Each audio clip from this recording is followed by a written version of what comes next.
No average person could possibly create a garden that is as spectacular and extraordinary and timeless as this.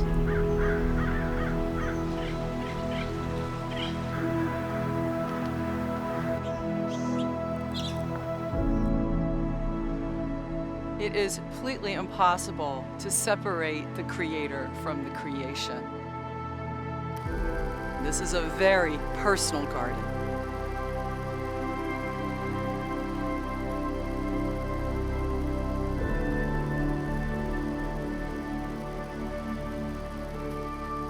Most people think of Lotusland when they think of Madame Ganna Walska, but she had an incredible life.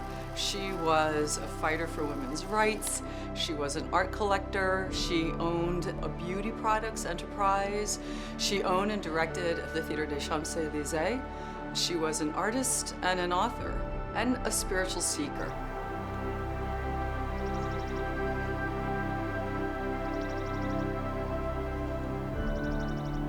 The true crown jewel of all of her contributions, and her personal masterpiece is this amazing garden, Lotusland.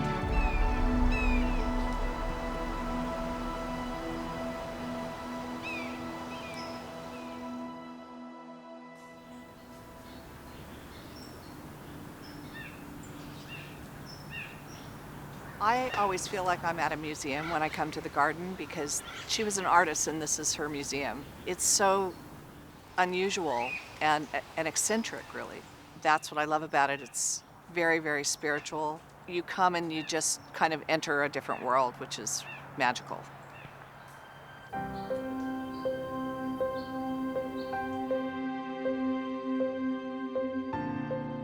She examined everything. She did seances and Ouija boards in the beginning, and she studied Rosicrucianism. She was raised a Catholic. She was very knowledgeable about Buddhism. But she took kind of what she liked from each of these things and kind of incorporated it into her own philosophy.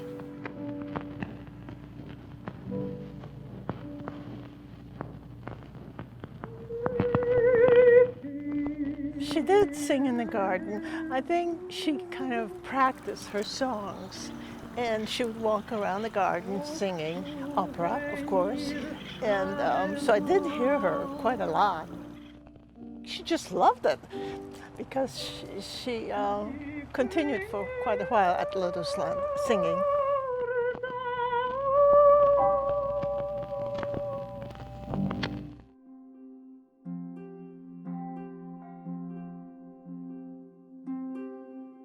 Ganna was very much a spiritual seeker, so she was very receptive to Theos suggesting she purchase this property and that they create a center for spirituality and bring monks from Tibet to translate the sacred texts. They named it Tibetland.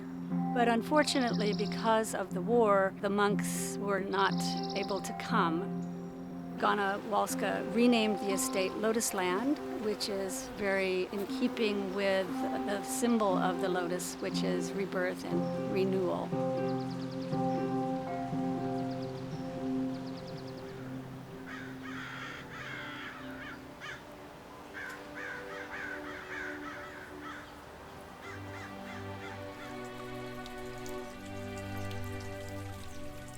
The bones of the garden were here. The formal aspects were from the previous owners. It was Ganna Walska's creativity, her spirit, her theatrical sense that added to these gardens.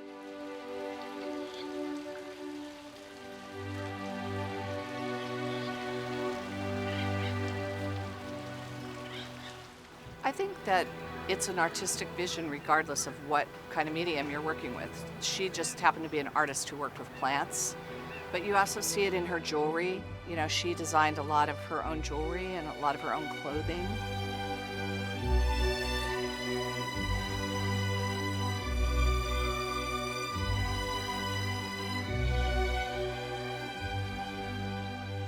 Madame went beyond what any garden designer would dare to do. She was really creating new styles. She brought in minerals, gems, even slag glass. She called them her emeralds of the garden.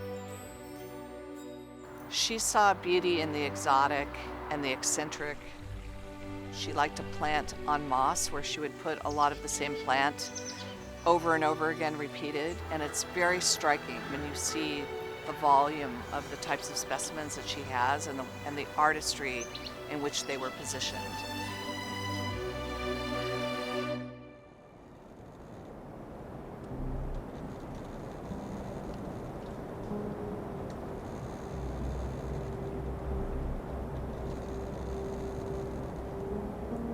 We have some of the rarest plants from regions around the world. And Lotusland serves as a repository for the preservation of those plants. And if we didn't have them here, we as a world may not have them at all. Animal extinctions are big news, but people forget about the plants. We're actually in the 6th extinction phase of the planet. In this century, 50% of all plant species will be lost. But at Lotusland, there's a unique opportunity to actually see a living extinct plant, Encephalartis woodii.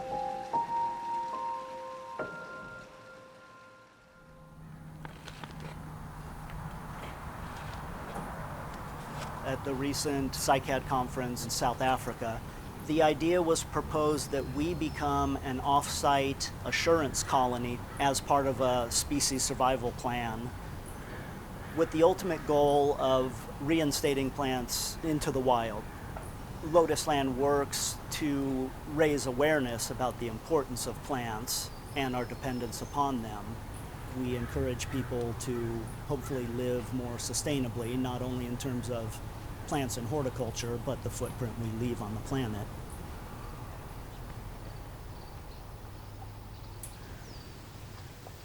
Every garden at Lotusland is a model for other gardens. We're using sustainable concepts in every garden. Trying to save water, trying to develop healthy soils that are disease suppressive, trying to show excellent plant growth too. So each garden, especially the insectary garden, is a model for the community.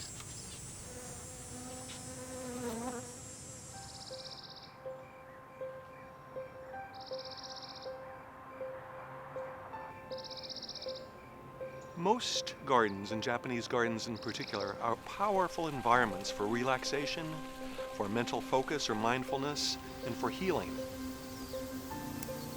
In the 21st century, there's new narratives, new necessities of the garden and how they interact with the public. How do they benefit us?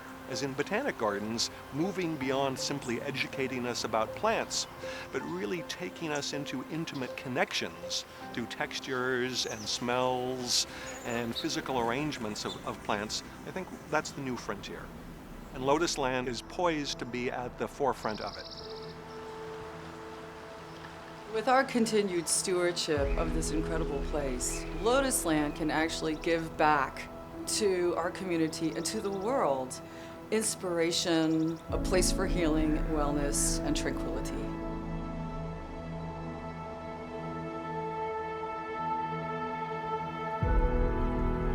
She was always looking to, as you said, how to improve herself, how to grow, which I think the garden is a symbol of that growth. Ultimately, I think that she came back to nature and that became her foundation of what she'd been looking for all along on her spiritual journey. When she came to Lotusland, it was almost like all the experiences and all the spiritual search had led to this place and to this point where she could really... She came home. Yes, she came home.